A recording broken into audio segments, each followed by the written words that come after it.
Hello there, YouTube. It's your boy Ren from Janico Novels, and today we're going to be looking at Dororo episode 6. And I'm going to do a little review of it, and I'm going to let you know my thoughts on it. And just so you know, there's going to be spoilers in this, okay? So if you haven't watched the episode, go back and watch it, and then come over and listen to my thoughts on it, okay? All right. In a nutshell, I'm just going to say episode 6 really spoke to me because it explored, depression in a way that I haven't seen many animes do. It was just so beautifully done. I can't put in words how excellent it was. As someone who has gone through depression, serious depression in my life, I really it spoke to me. Okay, this episode really spoke to me. If you watch episode 5 and then this one back to back, the story is just excellent. Okay, so let's talk about this episode, okay? So it starts off with Dororo. He meets up with Mio, and as after Mio is coming back from her night job, which we all know what it is at this point, and yeah, he tries to play it off as he doesn't know what's going on. She doesn't realize at that moment that he knows, but yeah, but he doesn't judge her. That's one thing I'll put on him, okay? He doesn't judge her because the thing about life is, in some people have just terrible situations in their lives, okay? They can't do anything about it,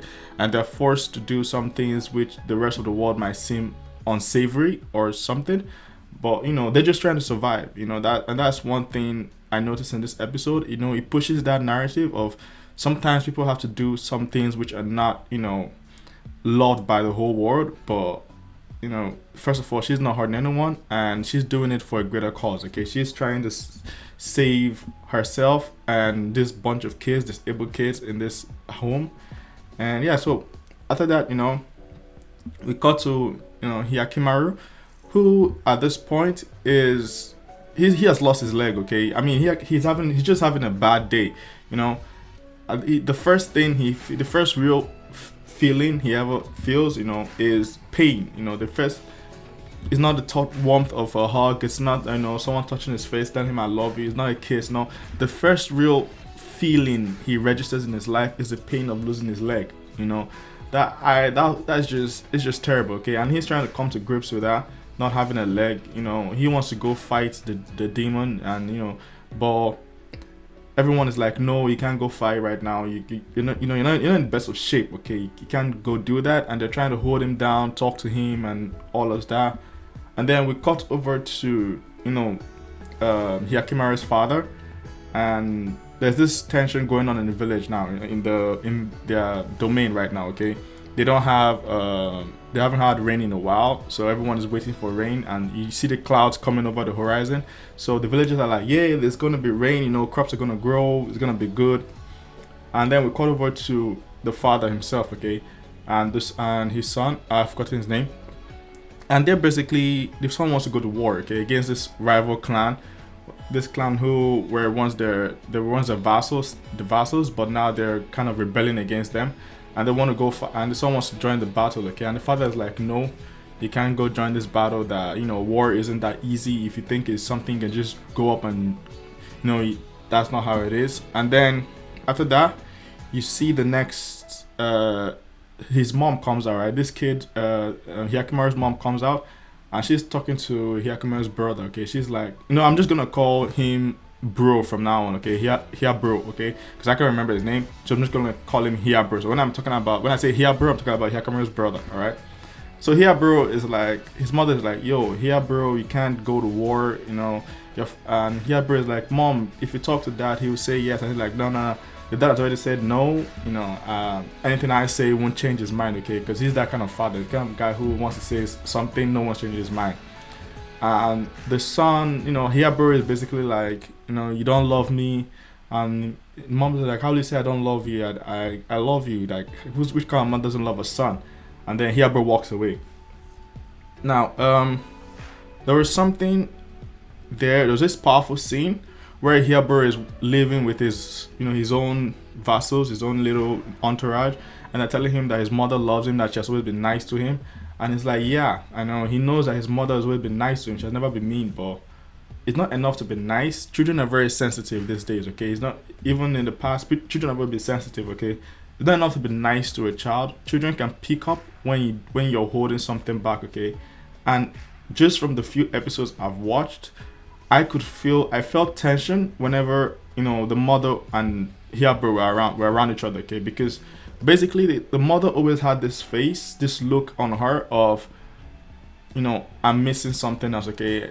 Like, like she is holding something in her heart, which is making her not give her son the full attention, okay?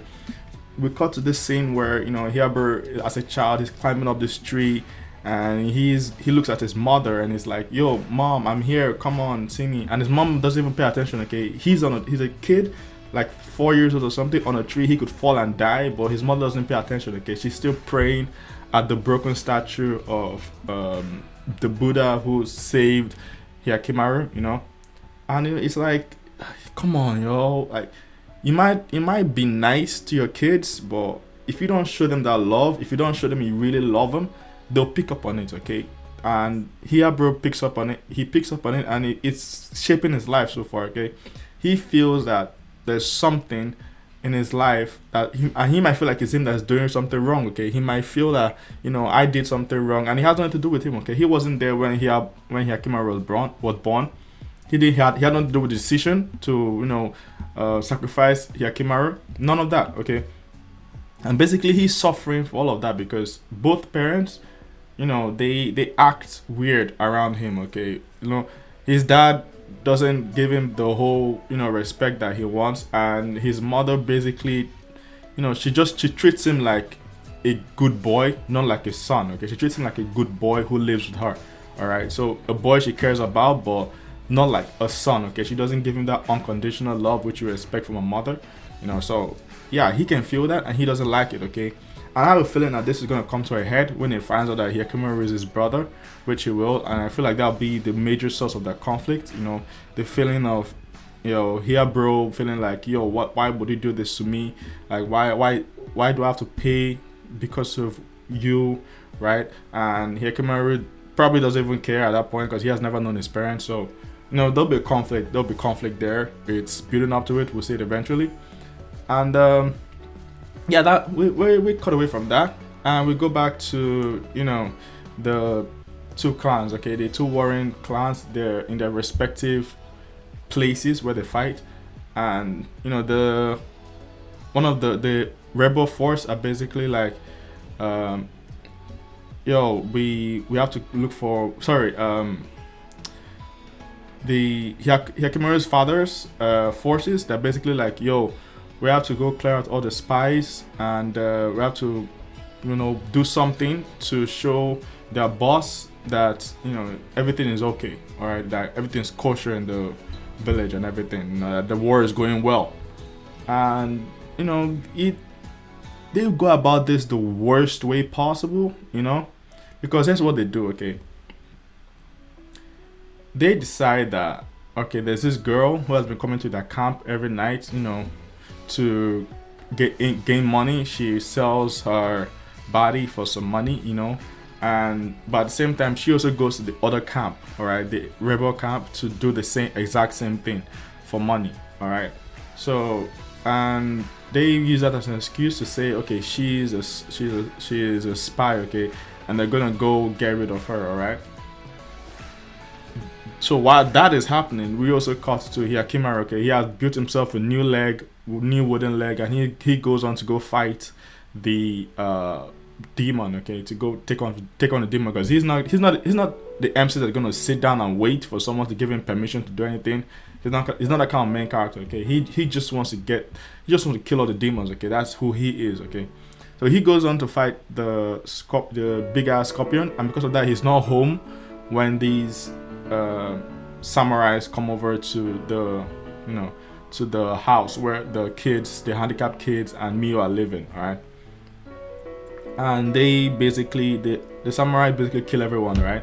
They cut down the kids, they cut down Mio, cut everyone down, and oh my god, okay, Hyakimaru comes back with Dororo. They come back, and they see what's going on, and Hyakimaru loses his shit. Okay, he loses his shit. All right, he just goes on. He murders everyone. I think that's probably the first time he's actually ever killed a real human being. I don't think he has killed a human being until that point, but he just goes ham. Okay, and the animation is beautiful. All right, you can feel the rage, you can feel the anger, the swiftness with the arms and everything. You can like there was a short scene where he cuts this guy's head, and it isn't just, it's not just a straight up like slash. No, it's like one and like sushi the guy's head off. You know, it's like, yo, you could feel him going down to the dark side. Like it was like watching Anakin just falling down. And then, but at the last moment, you know, when everybody's like, yo, I'm feeling like, yo, is he gonna become a demon and everything? Then Dororo basically gets these seeds, you know, which belong to Mio. Oh yeah, I have to come back. I have to rewind for a bit. Okay.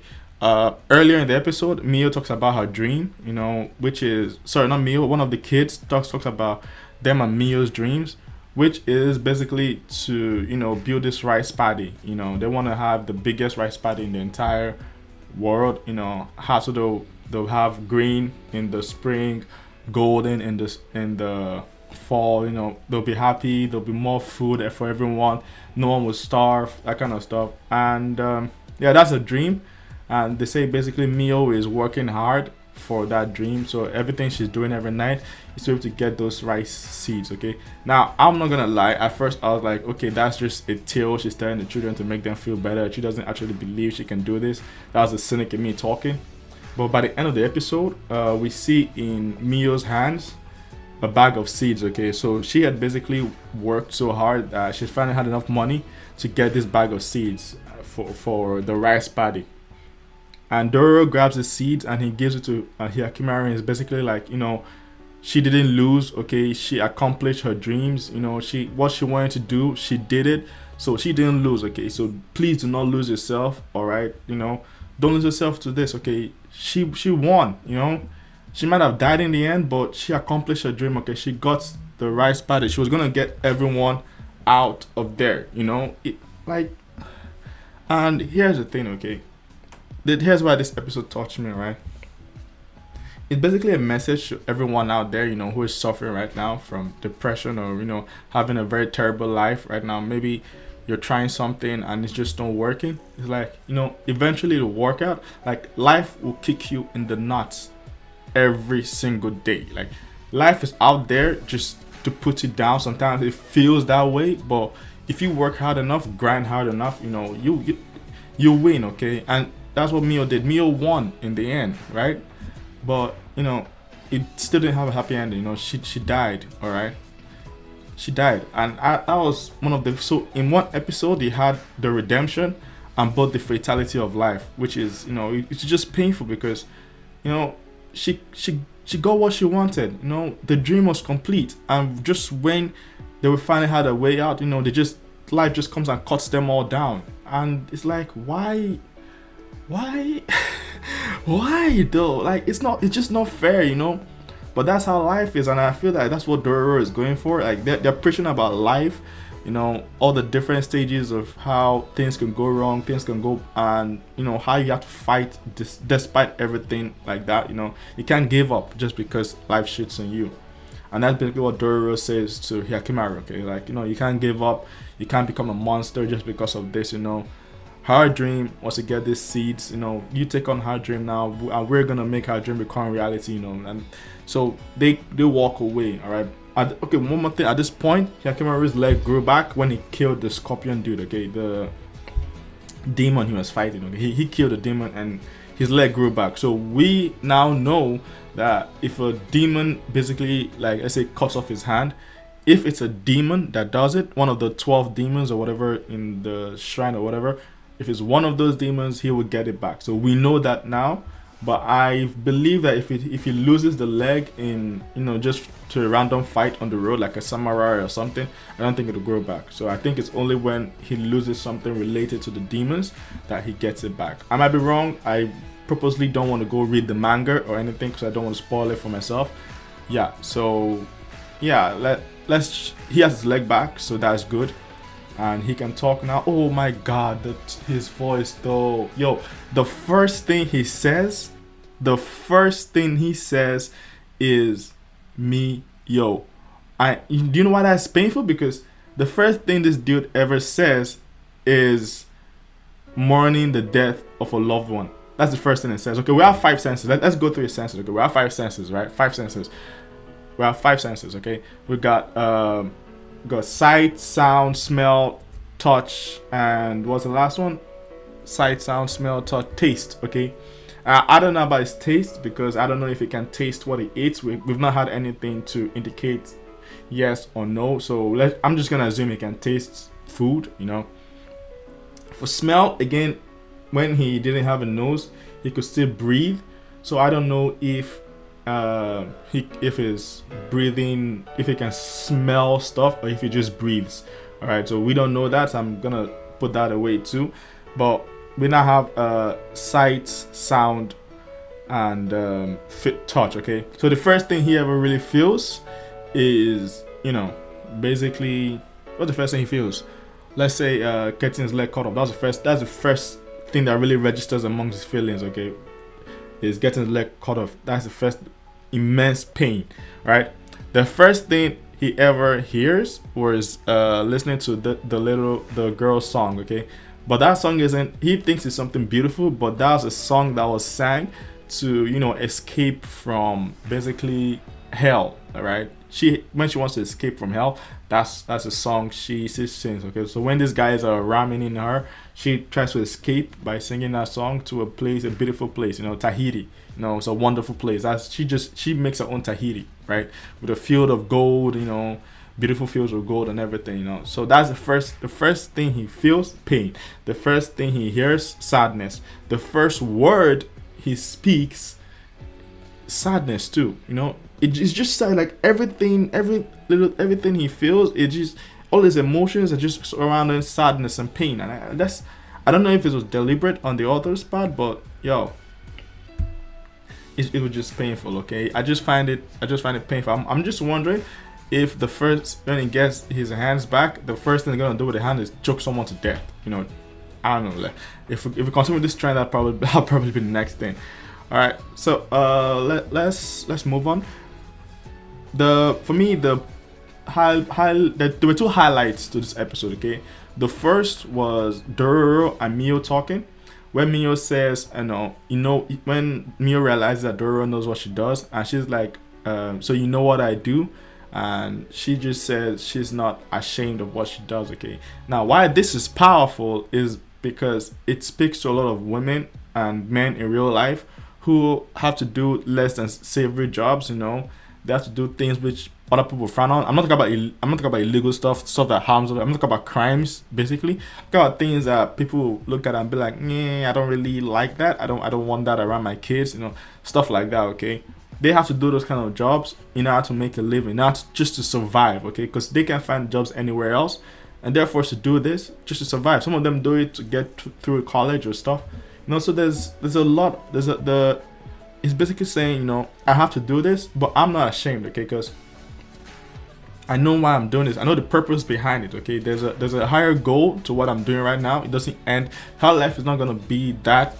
She's not gonna be a night girl her whole life. That's not what she wants, and she is just a means to an end, okay? It's a very powerful message, and I feel it speaks to a lot of people, okay? Men, women, kids, just if you have to do something, just power through it and just keep looking at the end goal. What you have to accomplish at the end. Okay, you just power through it and get to that end goal. When you make it, life will be better when you eventually make it. Okay, it's a very powerful message, I believe. And the second point is, Hyakkimaru's close descent into madness. Okay, he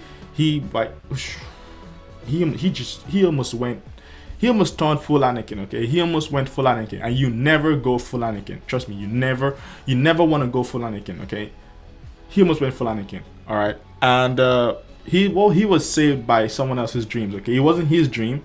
Okay, he didn't have a love. He doesn't have Hyakimaru right now doesn't have any lofty goals. Okay, he just going, even getting his body back. That was like a byproduct. Okay, he didn't even know about that, getting his body back from all these demons. I'm not even sure if he wants to, because so far it has just been hell for him. You know, he has had his body cut off. The pain of getting his face back. You know, all the sound. You know, listening to the whole world at the same time. His ears have been on blast. You know, I'm not sure if he even wants his body back, but yeah, he's just going one at a time, cool. So Hyakimaru doesn't have any goals of his own, but he was saved by someone else's, and I just found that especially powerful. Okay, it's basically saying, look, you can be saved by another person's goals. All right, you know, you can take someone else's dreams, and that can save you from everything. All right, and I subscribe to that. Okay, I heavily subscribe to that. That, you know, you should take other people's dreams sometimes. Okay, if you can make that your focus for a bit, then you might find your dream along the way. Okay, so it's basically saying, look, all right, you can save someone's life if you give them something to, you know, strive towards. And that's what happened with Hyakimaru. Okay, you know, he has a new goal. Okay, basically to make this Mio's dream a reality. Okay, and you know, that's a new goal for him. You know, that's something that can save him. You know, and I appreciate that. Okay, I really appreciate that, and I hope people take that. If nothing else, people take that from this episode. Okay, you can save someone with a goal. Okay, you can make someone else's goal your goal, and, you know, save you from entering to the pit of darkness. Okay, just take that, and it will save a lot of people. All right. Okay, this review has gone on quite a bit. It's almost 20 minutes long or so, and I just want to say, you know, thank you for watching. Let me know what you think about this episode. Did you enjoy it? Do you not want anything? Do you not want anything to do with sadness? Okay, do you feel it's too depressing? All right, if you feel like that, let me know in the comments down below. If not, you know, let me know too. Okay, like, comment, subscribe, you know, share this video, let other people know, and have a good day, all of you. You know, I love you all. This is Ren from Janako Novels, signing out.